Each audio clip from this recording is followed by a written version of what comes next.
Hello, welcome to the latest breaking news. In this video you will see important news on USA trending and breaking.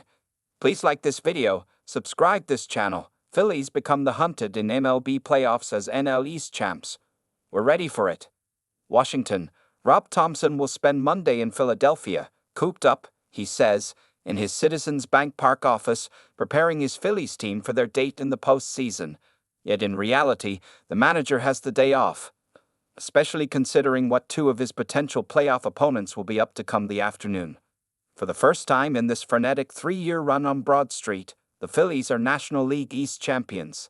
They've earned the right to put up their feet, stay hot with a Wednesday and Trasquid game, and let their two potential opponents battle their way through the best-of-3 wild-card series shootout.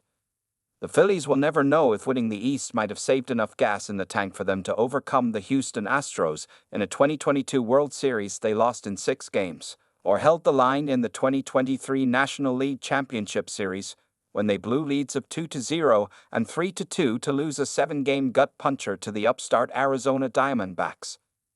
No, this time they'll gladly worry about whether the club will get rusty over a 5-day layoff, rest their bones and hand the ball to Cy Young Award hopeful Zach Wheeler 1 week from now in Game 1 of the NL Division Series. Latest MLB scores, stats, schedules and standings. Meanwhile, the wildcard hopeful Arizona Diamondbacks are playing for their lives this weekend against the San Diego Padres. The New York Mets and Atlanta Braves are trying to hang on to playoff position with series against the playoff-bound Brewers and Royals. And then they must congregate in Atlanta to make up a pair of games on Monday. Should they impact the playoff field, they likely will. Sure, the Phillies seemingly found their footing in 2-game wild-card sweeps of St. Louis in 22 and the Miami Marlins a year ago, yet putting their best foot forward and ending the Braves' 6-year reign atop the division was a point of emphasis.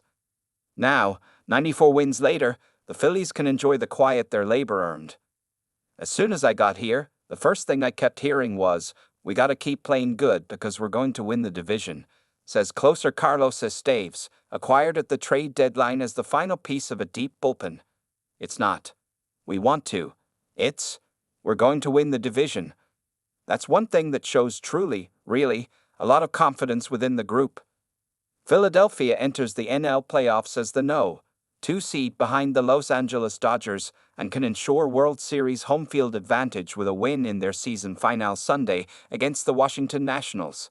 Yet that's relative minutiae. The Phillies are poised for a run and quietly seem to know it. He struck out 11 Nationals against just 2 walks, the lone blemish a 2-run homer yielded to rookie James Wood. Wheeler went out for the 7th inning, struck out Juan Yepez, and then Thomson went and got him after 97 pitches. The far more significant number.